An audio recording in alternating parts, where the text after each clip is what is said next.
Dear students, we finished yesterday here in the chill January air. So today I shall start from this line. This time he decided to try the stock of a theatrical company in the hope of finding not only clothes but also something that would hide the empty space above his shoulders. Shivering with cold, he hurried to Drury Lane, the center of the theater world. He soon found a suitable shop. He made his way invisible upstairs and came out a little later wearing bandages round his forehead, dark glasses, false nose, big bushy side whiskers, and a large hat. To escape without being seen, he callously attacked the shopkeeper from behind, after which he robbed him of all the money he could find.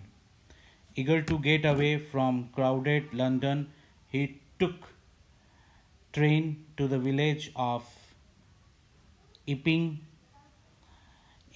where he booked two rooms at the local inn. The arrival of a stranger at an inn in winter was in any case an unusual event. A stranger of such uncommon appearance set all tongues wagging. Mrs. Hall, the landlord's wife, made every effort to be friendly, but Griffin had no desire to talk and told her, my reason for coming to Iping is a desire for solitude. I do not wish to be disturbed in my work. Besides, an accident has affected my face.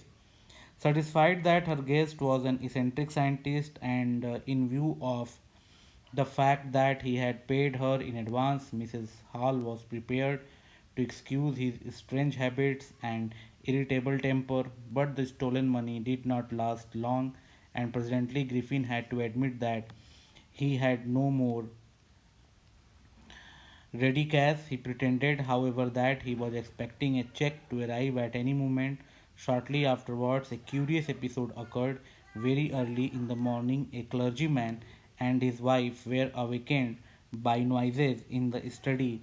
Creeping downstairs, they heard the chink of money being taken from the clergyman's desk without making any noise and with a poker grasped firmly in his hand, and the clergyman flung open the door.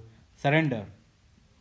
So, explanation of these lines. Explanation of these lines is this. This time he decided to try the clothing of the theatrical world as he knew that he would surely find something there to cover his face with. He quickly reached Drury Lane, the center of the theatrical world. As he was shivering with cold, he found a shop according to his needs and entered it. He came out wearing bandages around his forehead, false nose, side whiskers, and a hat. Then, as he did not have any money, he attacked a shopkeeper and robbed him of all his money. Then he felt that London was too crowded and decided to go to a small village nearby Iping. He took a train, booked two rooms in the local inn. The event of a strange coming and staying at an inn the winter night was not a normal thing to happen in Iping or Iping, you can say, in Iping, and everybody started talking about it also because Griffin looked very strange. The landlord of the inn where Griffin stayed, Mrs. Hall, made a lot of efforts to be friendly with Griffin. But he did not want to talk. He clearly told her that his reason for coming to Epping was for peace and quietness, and he did not wish to be disturbed in his work. Also, he told her that an accident had affected his face, due to which he had to cover it. The landlord's wife, Mrs. Hall, accepted that her new guest was a strange scientist and was ready to excuse his temper and habits as he had paid her in advance because he had given her money in advance. So she had accepted his eccentric habits and bad tempers. Then the time came when his money was over and he had no ready cash available for further payment at the inn. He had to pretend that he was waiting for a check which he could arrive at any moment. Then something really strange happened. The clergyman and his wife were awakened by some noises in their study room, where when they were coming downstairs they could hear the sound of money being taken from the clergyman's desk. The clergyman held a metal rod in his hand and flung the door open, and he opened the door forcefully, suddenly, and as soon as he opened the door, he said, "Surrender," as he thought he had caught the thief. He thought he had caught the thief. Means the clergyman thought he had caught the thief, so he said, "Surrender." Then next line, then to his amazement, realized that the room appeared to be empty. He and he and his wife looked under the desk and behind the curtains and even up the chimney.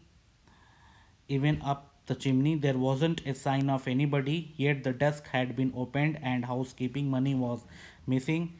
Extraordinary affair, the clergyman kept saying for the rest of the day, but it was not as extraordinary as the behavior of Mrs. Hall's furniture.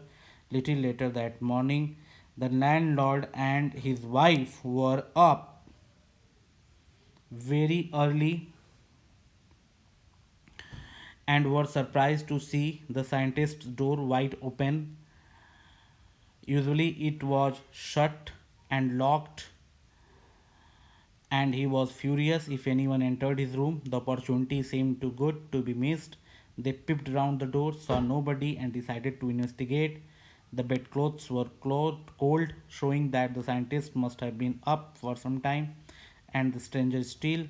The cloths and bandages that he always wore were lying about the room. All of a sudden, Mrs. Hall heard a sniff close to her ear. A moment later, that head on the bedpost leaped up and dashed itself into her face. Then, then bedroom chair became alive, springing into the air. It charged straight at her legs foremost as she and her husband turned away in terror. The extraordinary chair pushed them both out of the room and then appeared to slam and lock the door after them. Mrs. Hall almost fell down the stairs in hysterics. She was convinced that the room was haunted by spirits and that the stranger had somehow caused these to enter into her furniture. My poor mother used to sit in that chair. She moaned to think it should rise up against me now. The feeling among the neighbors was that the trouble was caused by witchcraft, but the witchcraft or not, when news of the burglary at the clergyman's home became known, the strange scientist was strongly suspected of having had a hand in it. Suspicion grew even stronger when he suddenly produced some ready cash, though he had admitted not long before that he had no money. The village constable was secretly sent.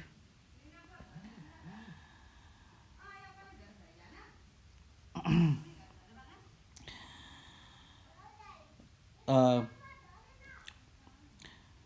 the village constable was secretly sent for. Instead of waiting for the constable, Mrs. Hall went to the scientist who had somehow mysteriously appeared from his empty bedroom.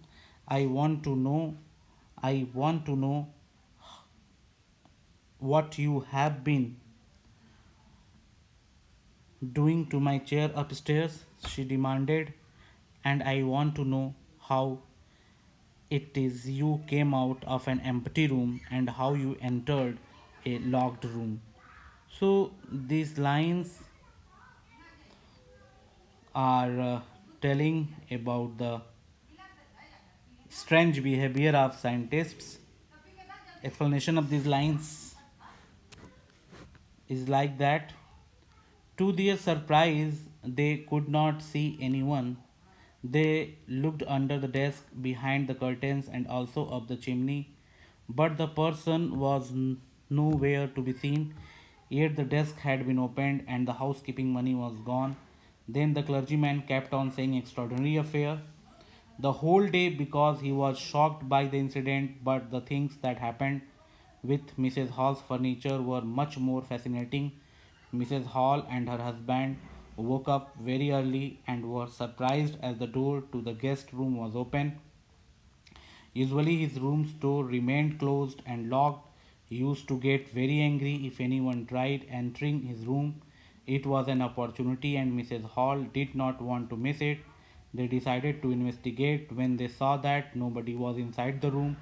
His bed sheets were cold, which showed that he must have been up for a while, and also all the bandages that he used to tie around his face were lying around the room. Suddenly, Mrs. Hall heard a sniff close to her ear, and Griffin's hat that was lying on the bedpost flung towards her and hit her on her face. Then the chair in the room hit itself, hitting Mrs. Hall in her legs. As they got scared, Mrs. Hall and her husband were going out of the room when the chair closed the door, and suddenly a sound of slamming the door and locking were heard. This terrorized Mrs. Hall, and she was about to fall, about to fall down from the stairs. She was convinced of the thought that there were spirits in her inn's room and that the stranger had caused this to happen. She moaned that her mother she expressed her grief, you can say. Her mother used to sit in the chair which hit her legs and thought that how could it rise up against her. The neighbors of Mrs. Hall about that it was witchcraft which had caused such a thing to happen. When the news of the burglary at the clergyman's house reached other people in the town, everyone everyone started suspecting the strange scientist. Suspicion grew stronger on him when he produced ready cash for his payment at the inn, even though he had told some time back that he did not have money and was waiting for a check to arrive. The village constable was called for, and Mrs. Hall did not want to wait for him. She went straight. She went straight to Griffin as he had appeared from the empty bedroom at the inn. She asked him what had he been doing upstairs to her chairs and furniture. She also asked him how did he come out of the empty bedroom or enter the locked bedroom.